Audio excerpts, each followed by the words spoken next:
intuitive and sensitive, the animal communicator, and Reiki master practitioner here at animallovelanguages.com. And if you just heard that soft, sleepy chirp, this is Pearl Cutts, my 23-year-old soul bird. Loves to be on camera, even when he's underneath the camera napping on my knee. And today I want to talk with you about emotional freedom technique for pets. Now, emotional freedom technique, which is maybe you've heard it called simply EFT tapping, was first developed to support returning combat veterans who were suffering from post-traumatic stress disorder or PTSD, or at least that is the first highly publicized application for it. And EFT tapping was so effective for these veterans and these returning combat soldiers, it was then adapted for all kinds of other uses.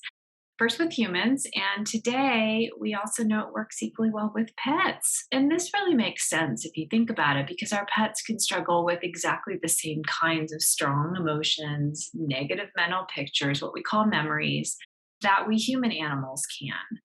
And yet, how we apply the techniques of EFT tapping for use with our animals often needs to look a little bit different. And there are some reasons for that, which I'll get into here shortly in this video series. But first, you need to know that EFT tapping, or emotional freedom technique, works based on a three-part formula. It's 1 part emotional release, 1 part mental release, and 1 part physical or kinetic, what some people call somatic release. So here we are working with the mind, we're working with the heart, and we're working with the physical body. Now, in a wild setting, you may be wondering, well, how do wild animals deal with trauma and strong emotions and negative memories? Of course, because every day is another day in the greater food chain of life.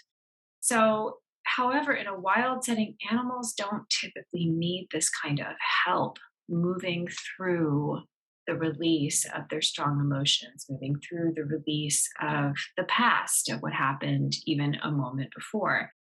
This is because wild animals that are living in a natural wild setting are both aware of and also very much functioning within the food chain of life that I just mentioned. So here's an example. Let's say you are a dove. And one morning, you're just minding your own business, you're munching away on your breakfast, feeling pretty good about yourself and life. And then suddenly, a hungry hawk swoops down and notices you and thinks you look pretty tasty. And she swoops in, she grabs you by your tail feathers, and suddenly your whole system wakes up and you go, oh my gosh, I think I'm being hunted. And it's super scary. And of course, your fight or flight survival system kicks in immediately into full gear. You mobilize everything you've got to defend yourself, your voice, your beaks, your wings, your claws, and somehow you manage to break free and escape the hawk. And of course, you're pretty shaken up. You almost became breakfast, right? But then your fight or flight system runs another scan, detects that the danger has passed, and downshifts into its reset mode. Now, this is something we don't really hear about, but it's also a part of our inbuilt universal fight or flight survival system. What is reset mode? Reset mode looks like this. If you're the dove, you're going to stand up. And by the way, I've actually seen this happen outside my window. If you're the dove, you stand up, you fluff up your feathers, you take a look around. Okay, no hawk. You take a deep breath or two, and then you start to shake. And you shake your whole body from your crest down through your tail feathers. Then you take another look around, and then you go on with your day. That's the reset. And you might wonder, why is this last part, why is this reset so vital? And it's because it's the kinetic movement, the physical movement that actually lets the rest of you, your mind, your heart, your thoughts, your mental pictures, your memories, and your emotions. This is the part, this is the motion is what allows you to release that, to let it go. You literally need to shake it off, or you are going to get trapped in it. And if this dove allows herself to get trapped in the memory, in the negative mental picture, in the negative emotions paired with that mental picture, that dove is going to be living in her past as lunchtime rolls around. And if the hawk comes back, she's not going to, the dove will not be present. The dove will not be aware and minding what's going on in the moment. And she'll be easy mark for the hungry hawk, and she'll wind up plated and served. And so it's extremely important for wild animals to avoid any temptation, any tendency to get stuck in their past. They must be in the present moment because they are definitely part of the food chain. This is also why EFT, this is natural EFT. This is why it is actually part of every animal, including the human animal's fight or flight survival system. And this is why wild animals typically do not need any help from something like EFT. However, we as the human animals, we've kind of basically opted out of participating in the greater food chain of life. We're participating in an altered food chain where we are our own apex predator, and the world we've created often literally functions like an apex predator. The social media feeds, the constant TV, the barrage of noise, the angry motorists on the road, these are our apex predators. And so our fight or flight survival system doesn't remember how to work properly. And frankly, our companion animals typically end up in a similar boat. And there's a couple reasons for this. One, they have us, the human animal, the provider, the guardian, the carer, the parent, if you will, buffering between them and the wild, dangerous world that they've left behind. So those parts of their survival system that they're not actively using anymore kind of tend to shut down.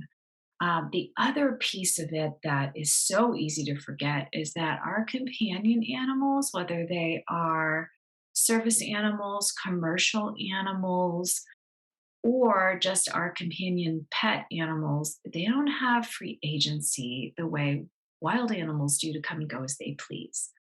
If let's just take the example of a wild animal, and you notice a wild animal is hurt. This happened to me at the beach a few weeks ago. I noticed one of the little seabirds was limping, and of course, my tendency is I want to go help and try to pick it up. That wild bird was not having any of that. Was not going to let me pick them up and take them to the veterinarian to get their legs set.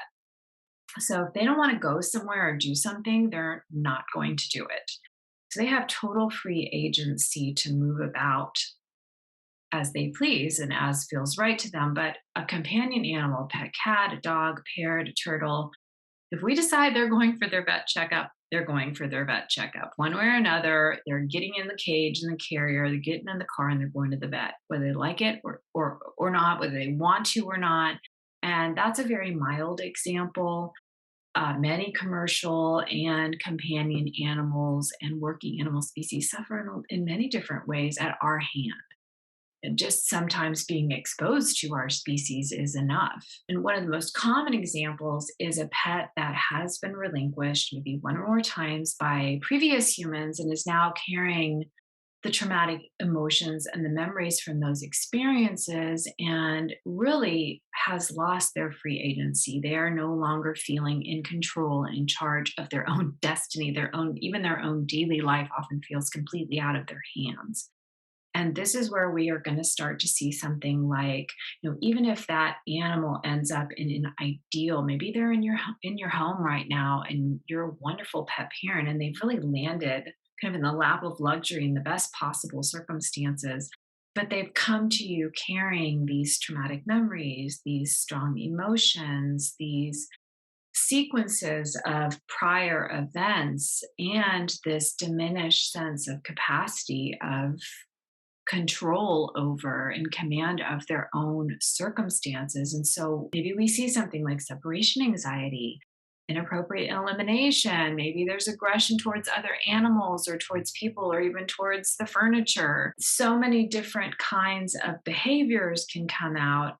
And we may not always know why, but we definitely see the evidence that this is a companion animal who needs our help. And EFT tapping is a method, a way to bring them the help that they need to let go of their past memories, their past strong negative emotions that cling to those memories, those mental pictures, and to remind their fight or flight system about that reset so they can physically shake it off and return to the present moment and embrace the new opportunity that they have in their life right now. And that is exactly what we're going to talk about in the next video in this series. So stay tuned. If you've enjoyed this preliminary video about EFT tapping for pets, be sure to like and subscribe or follow or save or share or whatever is available to you wherever you're watching this. You can always visit me at animallovelanguages.com. Honored to work with you and your animal, and I look forward to hearing from you. And stay tuned for the next video in this series when we talk about the exact formula that we are going to use when doing an EFT tapping session for your pet.